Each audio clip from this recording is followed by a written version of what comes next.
Okay, multiplying and dividing algebraic expressions. So some things that we know by now is that to make it easy, we don't write the times sign when we multiply or divide, or when we multiply in algebra, and order does not matter when we times or if we plus. So I'll come back to those things in a minute, but to start with, some key ideas, the things that we need to know are multiplying and dividing negatives. And we did a thing in class where a little song, and it went, when you multiply or divide two negatives, make it positive.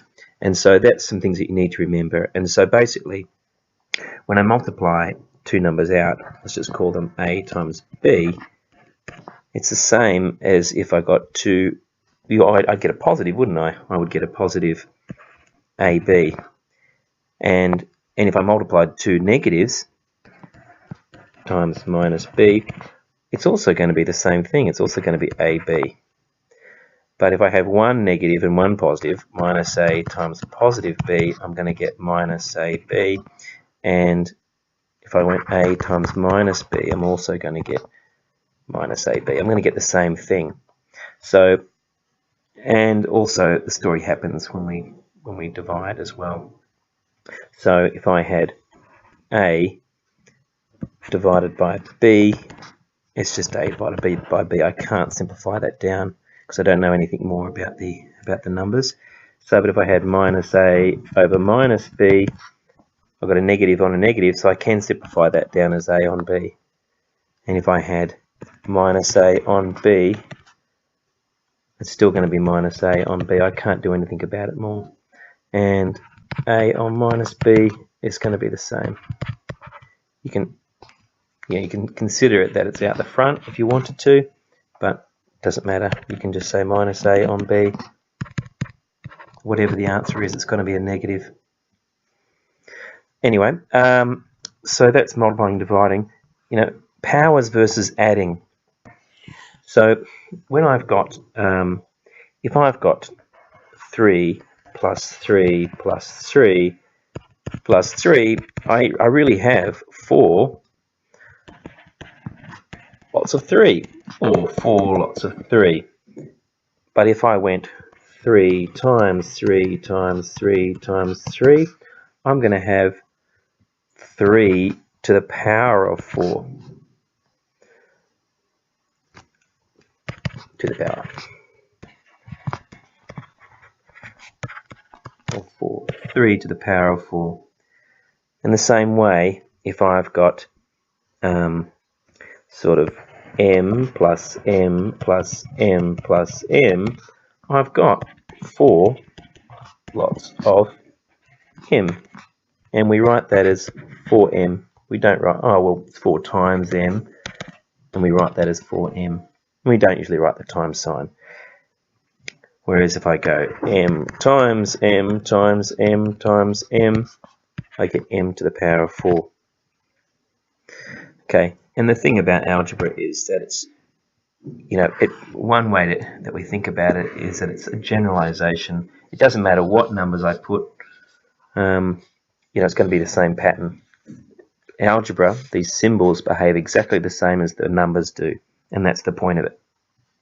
We make general rules about numbers. Timesing by 1. When I times by 1, anything times 1, 3 times 1, means I've got, there's a 1, there's a 1, and there's a 1. I've got 3 of them all up, I'm going to have just 3. And the same as one lot of 3, it's 1 lot of 3 is equal to 3. So in the same way, in algebra, if I've got 1 lot of A, it is just A. We don't write the number in front. If there's no number in front of the A, it means it's 1 lot of A. Okay, when I divide by myself, so if I've got the number 5 divided by 5, 5 divided by 5, I'm saying how many 5s fit into 5?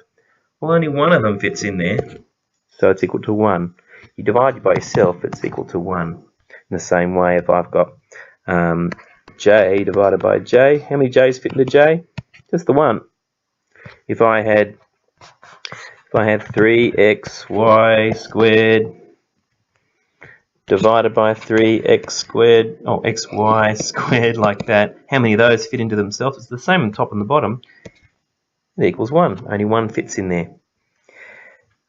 The other thing that comes up in here too is times by the inverse. That's the sort of thing where you might go 1 on 2, a half times 2. A half times 2 is equal to 1. Or 2 lots of a half equals 1. So 2 halves, you've got, there's 1 half, there's another half, you're going to have 1 whole pizza.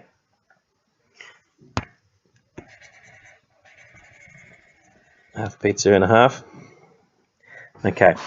In the same way, if I've got x and I times it by 1 on x, I'll get 1. Okay, so that's some background information really. And so now I'm going to try and do some examples. And there is some strategy to doing these ones. What have I said here? Yeah, the order doesn't matter when I times or plus. See, 5 times 3 is 15. 3 times 5 is 15. 5 plus 3 is 8. And 3 plus 5 is 8. It doesn't matter when I times or plus, but it does matter if I minus or divide. You know that if I have 3 minus 5, I'm going to get minus 2. But if I go 5 minus 3, I'm going to get 2. It does matter because the sign's different.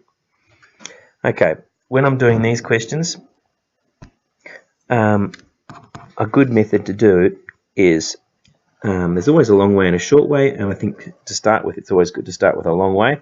And so what we do is we get all the numbers first. So I'm going to write it. See, that's really 3 times a, there's usually a times in between those, and because the order doesn't matter when I times, I could go 3 times minus 4 times a times b. And now I can do 3 times minus 4 is a positive times a negative is a negative, minus 12. And then I've got times a times b, and we don't write the times, so it's just going to be ab. Whereas if I look at this one down here, notice that I'm keeping the equals underneath each other like that, and the way I'm setting it out, I'd like you to start doing the same. In this one, same deal. I'm going to have the numbers first. Minus 2 times 5 times 3 times x times x. The other thing I'm doing with my x's is that's the one. That's why we don't write times as well, because they can often get mixed up with x's and times. But I do my x's with a little curly. I do my x's like that. You might see that a lot. All right, and so let's do this. So minus 2 times 5 is minus 10, then minus 10 times 3 is minus 30. So I've got minus 30, and then I've got x times x, and x times x is x squared. Okay, there they're multiplying examples. These dividing examples, one way to make it easy for us is to do it the long way, and this is how you would do it. 10 is the same as 5 times 2. I notice that, see, that's divisible by 5, and so is that one, these numbers. So I'm looking for those sort of things. So I've got 5 times 2 times x times y, and then on the bottom I've got minus 5 times 3, because I know 5 goes into that because it ends in a 5 or a 0, and then times x. And when we set them up like this, like we saw at the beginning of the year, what I can do is I can cancel. I can cancel that x with that x, because x divided by x, something divided by itself, is equal to 1. And when you multiply by 1, you get the same answer. I think I did that over here. When you multiply by 1, you get the same answer. So now I'm putting my equals underneath each other. Oh, I've got one more cancel to do. I've got that 5 can go with that 5, but I've got to keep that negative. So what have I got? I've got on the top, I'm left with 2, and the y, and on the bottom I've got the negative 3. So you can leave it like that, that's fine, or you can write it as negative 2y on 3, either one of those, or you could put the negative right out the front. What I mean by that is you could have said minus 2 on 3y. You can say that as well. All those ones are equal to each other, and it doesn't matter which one of those that you leave it in at this stage. All right. Next question. So when I see it divided by that, I want you to get in the habit of writing it. The divided by, see how the divided by is line, dot, dot, like that. Something, line, something. So that's what these are. So I've got minus 6y squared over 8y. Now minus, just look, both of these numbers are even, so I can say, well, 2 goes into them. So 2 times 3 times y over 2 times 4 times y. And I can do my cancelling again. That 2 can go with that 2. One of those y's can go with one of those y's. And so I get minus 3y on 4. Minus 3y on 4. And that's how you do it.